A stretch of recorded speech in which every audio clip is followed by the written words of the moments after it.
David Warner का highly demand किया था, उनके जाने से हुआ है या कॉम्बिनेशन सेट नहीं हुआ? बिल्कुल देखिए, जब हम लाहौर में थे तो हम 3 मैच जो है वो जीते थे एंड वी लुक्स गुड के हमारी टीम कॉम्बिनेशन बन गया। बट जब यहाँ पे आए हम और आई थिंक 4 मैच जो है यहाँ पे हम हार गए हैं, जिसमें एक मैच मैंने मिस भी किया है। Honestly speaking we not playing good cricket. तीनों डिपार्टमेंट में ना फील्डिंग अच्छी हुई है, ना बॉलिंग अच्छी हुई है, बैटिंग भी जो है वो पैचेस में जो है वो अच्छी हो रही है, लेकिन जो एक रिक्वायरमेंट है वो उस पर पूरी नहीं उतर रही team.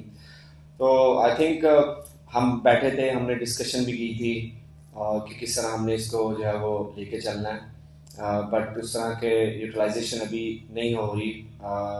But we will sit again going back to Lahore और रीग्रुप करेंगे, क्योंकि अभी हमारे पास 3 मैचेस हैं और 3 मैचेस हमें जीतना जो है वो बहुत ज़रूरी है to the play of.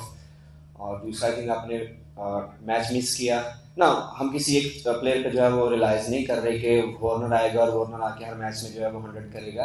It's a team game. हमारे लिए जो है वो हर प्लेयर जो है वो, आई नो आप लोग इस वर्ड को नहीं पसंद करोगे, मैच विनर है, बट यस, हमारा जो हर प्लेयर है वो उतना ही इंपॉर्टेंट है जितना कि डेविड वार्नर है। ये टीम जो है वो कराची किंग की टीम है, ये अकेले डेविड वार्नर की टीम नहीं है। मुझसे क्वेश्चन है, मैंने बोला था कि हम तीनों डिपार्टमेंट्स में जो है वो अच्छी क्रिकेट नहीं खेले। फील्डिंग में बहुत सारे क्लैप्सिस थे, फिर उसके बाद बॉलिंग भी उस तरह नहीं हुई, फिर हमारी बैटिंग भी जो है वो उस तरह नहीं हुई।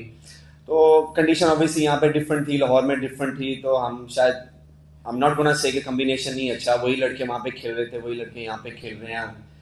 हमारे पास स्पिनर्स भी अच्छे हैं, हमारे पास फास्ट बॉलर भी अच्छे हैं, ऑलराउंडर्स हैं, फिर हमारे पास ओपनर्स भी अच्छे हैं। We have everything honestly, but ये है कि उस तरह का जो एक हमें डिलीवर करना चाहिए एज ए ग्रुप, वो लगता है वो मिसिंग है। और एज ए सेट के we will sit again in Lahore और फिर इस पे डिस्कशन करेंगे, क्योंकि हमारे पास we have only 3 games that we have to win every game. We can say कि फ्रेंड जो स्पिन है वो थोड़ा उसने डैमेज किया है, बट ऑन अदर साइड अगर हम देखें तो जैसे मोइन भाई ने पिछले मैच में स्पिनर के 2 ओवर खेले, तो I think he played, I think he 3-4 sixes. तो ये नहीं कह सकते कि हाँ सिर्फ स्पिनर की वजह से हम हार गए हैं, या बट ओवरऑल अगर हम देखें तो हमने किसी भी डिपार्टमेंट में उस तरह की cricket, apart from 3 first games, हम उस तरह की क्रिकेट नहीं खेले। देखिए, मैं तो आपको अपनी टीम का बता सकता हूँ, और रिगार्डिंग पाकिस्तान क्रिकेट टीम उसका मैं भी नहीं बता सकता, लेकिन ये है कि कम्बिनेशन सब हर किसी का अच्छा बनता है ड्राफ्ट में या ऑक्शन में। हर कोई अपने अपने पसंदीदा प्लेयर उठाते हैं, हर कोई अपने अपने बैकअप के तौर पे उठाते हैं। I think it's end of the day, अगर किसी प्लेयर को आप चांस दे रहे हैं, उस तरह की वो परफॉर्मेंस नहीं दे रहा, तो फिर you have to think other side कि आप उसको बिठा के फिर जो है किसी और को चांस देना चाहते हैं। तो आई थिंक प्रेशर की वजह से फिर उसी कश्मकश में गए, इसको खिलाएं because everyone wants to win. तो कम्बिनेशन जो है वो, आई थिंक जो टीमें जीतती हैं उनका कम्बिनेशन अच्छा होता है, वही टीमें जब हारने लगती हैं तो वो कम्बिनेशन जो है वो बुरा लगना शुरू कर देता है। हम इसी टीम के साथ 3 मैच खेले थे, हम जीते थे, यही फास्ट बॉलिंग थी, यही बैट्समैन थे, और इसी के साथ हम यहाँ पे खेल रहे हैं, तो हमारा उस तरह का परफॉर्मेंस नहीं हो पाई। हमारी, जिस तरह मैं कह रहा हूँ बार बार, फील्डिंग में क्लैप्स थे, बॉलिंग में, फिर बैटिंग में भी उस तरह की परफॉर्मेंस नहीं हो पाई। तो कम्बिनेशन तो हर कोई चाहता है कि उसका कम्बिनेशन बेस्ट बने, और इसीलिए ऑप्शन होता है कि आप अपने पसंद के प्लेयर जो है वो उठा लें। देखें, हम जिस स्टेज पे हैं या जहाँ पे हम खेल रहे हैं, we have to prove every day and that's is true. अगर जहाँ पे कहीं पे 19-20 होगा तो वहाँ पे बोलेंगे कि ही इज डन। आजकल मैं देख भी रहा हूँ काफ़ी क्वेश्चंस आ रहे हैं रिटायरमेंट्स के भी, ठीक है। तो we have to prove every day, और बट सब मेरा ये है कि मैं हर दिन सीखने की कोशिश करता हूँ, और हर टाइम मेरा यही होता है कि मैं अपनी हंगर शो करूँ, क्योंकि क्रिकेट के अलावा मुझे भी कुछ नहीं आता, जैसे रिजवान भाई को कुछ नहीं आता तो मुझे भी कुछ नहीं आता। क्रिकेट मेरा भी जुनून है, और क्रिकेट से ही सब कुछ है।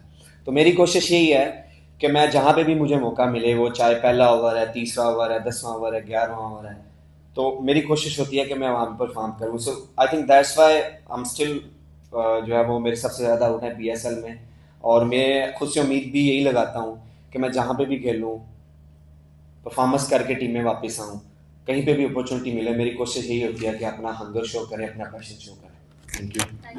बिल्कुल देखें, ये हमारा गैप तो है इसमें, नो डाउट के जिस तरह कि यहाँ पे जो है वो हमारे प्लेयर्स यहाँ पे मिलते हैं पीएसएल में, फिर जो है वो हम इंटरनेशनल में जाते हैं, तो मैं यही बोलूँगा कि आई थिंक हमें लगता है कहीं ना कहीं पे हम बहुत जल्दी उनको खिला देते हैं, बीइंग ऑनेस्ट। और मुझे लगता है कि जब इंटरनेशनल का प्रेशर आता है तो वो जैसे टोटली डिफरेंट बॉल गेम।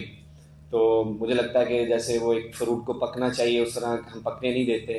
तो ये कुछ चीज़ें हैं ऐसी, बहुत सारे लोग बैठे हुए हैं जो इसको फिक्स करना चाहते हैं, तो आई आई होप कि उनको भी पता होगा कि ये चीज़ें किस तरह फिक्स होनी है। तो मुझे लगता है कि ये दिस इज़ माई थिंकिंग के हम बहुत जल्दी कर देते हैं किसी भी प्लेयर को जो है वो खिलाने के लिए, और फिर जब वो इंटरनेशनल जाता है उस लेवल पे, तो आई थिंक उस तरह एग्जीक्यूशन नहीं होती because of the kind of pressure. नहीं, ऐसा नहीं है। बिल्कुल आप सही कह रहे हैं, मैं भी उस तरह की जो है वो, आई थिंक आप गालबन सेलिब्रेशन की बात कर रहे हैं, बिल्कुल मैं उस तरह की सेलिब्रेशन नहीं कर रहा। मुझे लगता है कि थोड़ी एनर्जी सेव करके और जो है वो गेम पे फोकस किया जाए। और दूसरा ये कि मैं चाहता हूँ कि कहीं लोग भूल तो नहीं गए, तो इसलिए मुझसे बहुत सारे क्वेश्चन हो गए हुए हैं कि आप सेलिब्रेशन नहीं करते, लेकिन आज आपने क्वेश्चन किया तो मैं दोबारा से शुरू कर दूंगा।